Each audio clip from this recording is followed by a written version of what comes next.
This movie is going to be long and emotional. Just be ready. Just be ready. Let's go to the video. Let's go to the video. Let's go.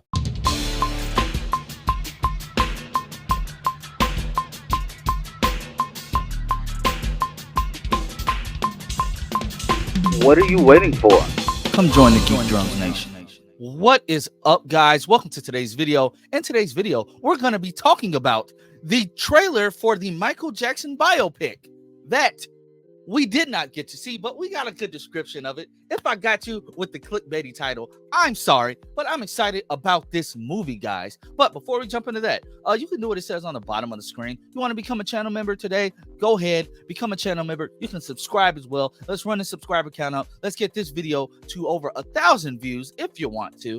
I'm just happy to make this video, and I'm really excited about this film. If you can't tell, guys, I'm really excited. Let's just jump into this article by Variety. Guys, you know how I feel about Variety and Deadline sometimes, but this CinemaCon coverage, this thing got me hyped. This thing really got me hyped. Michael Jackson biopic trailer electrifies CinemaCon with moonwalking king of pop, thriller performance, and more. Michael, the upcoming biopic about the pop legend Michael Jackson that seems guaranteed to spark conversation, debuted a dazzling first look at CinemaCon during Lionsgate presentation to the theater owners on Thursday in Las Vegas. The sweeping footage starts as hysterical fans scream along to Jackson as he owns the stage, flashing between performances of his biggest hits like Man in the Mirror and Thriller. The movie, which is still in production, will feature over 30 songs and recreate several of them, starting with the Jackson 5s, it should say, classic rendition of ABC on American Bandstand.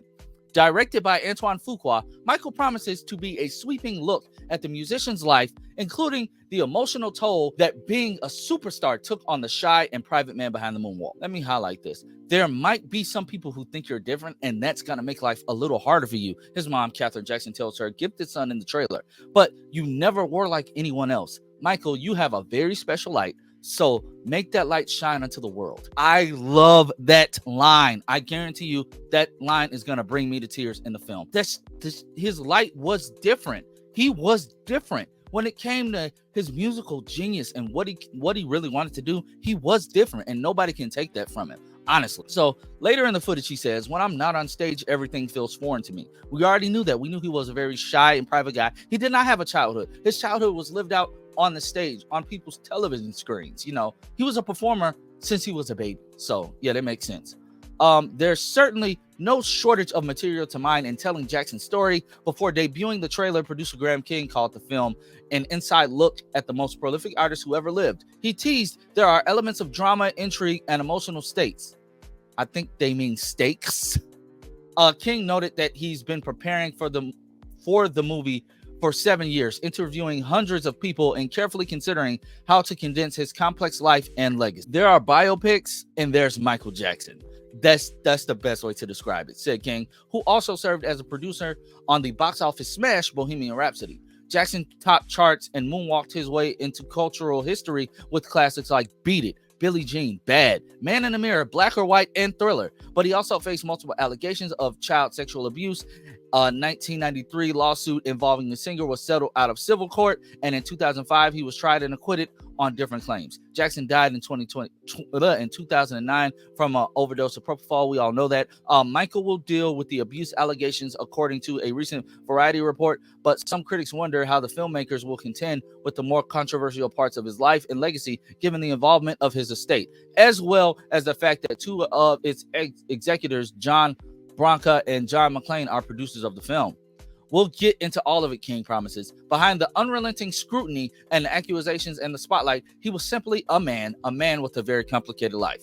The most daunting part of the movie-making journey was finding the man to embody a near mythic figure like Jackson. When I started out, everyone said, "You'll never find anyone to play him," King recalled. Well, in the end, they didn't have to look far beyond the performer's own kin. Michael stars Jafar Jackson, who also happens to be Jackson's real-life nephew, in the minutes-long clip that played for the theater owners, but is not yet available to the public, which sucks. Jafar Jackson embodies every inch of his uncle while sporting his signature white button-down, glittery glove and fitted fedora.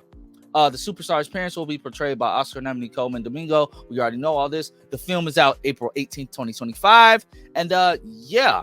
And judging by the theater owners inside of the Coliseum at Caesar's Palace, the controversy that surrounds Jackson's legacy may not matter to audiences around the world. Michael looks like it has the goods to be another crowd-pleasing hit. And also, you know, I agree wholeheartedly with that. I think this movie is going to be a box office smash, like one to like start off the summer the right way. At least, you know, spring going into summer, because it's releasing at the end of April. So yeah, you know what I mean. I think this is going to be a box office hit. They did not have to say all of that about, you know, the accusations. We know all of that. But that's another reason why I don't really mess with Variety or Deadline. They're going to put in their own little messy bits because they got to get clicks. They're going to put in their own messy bits. We all know he was acquitted of all of that, but that's neither here nor there. You can believe what you want to believe. I love the man for his music. He was a musical genius, and he's inspired me in all sorts of ways. So with that being said, guys, when the trailer drops, I will be reacting to it. I don't care if I'm at work or wherever. I'm not going to watch it until I get home in front of this setup so I can react to it with you guys. Let me know what you think. And judging by like everything I'm seeing on Twitter, people are excited. Like the presentation, they're saying the presentation ended with a bang. Like people that were just, you know, like fortunate enough to be at CinemaCon that I'm seeing on TikTok and Twitter, all over social media, they're saying they loved it, guys. Let me know what you think down in the comment section down below. Yeah, we just gotta wait for this masterpiece. Let's just get the first trailer. If we get the first trailer, if they drop this trailer after so many demands for it now, after these articles that are singing its praises, it's no way that they would not drop the trailer. Like, they would have to be crazy not to. Like I said, let me know what you think down in the comment section down below. And like, share, subscribe, and I'll catch you all next time.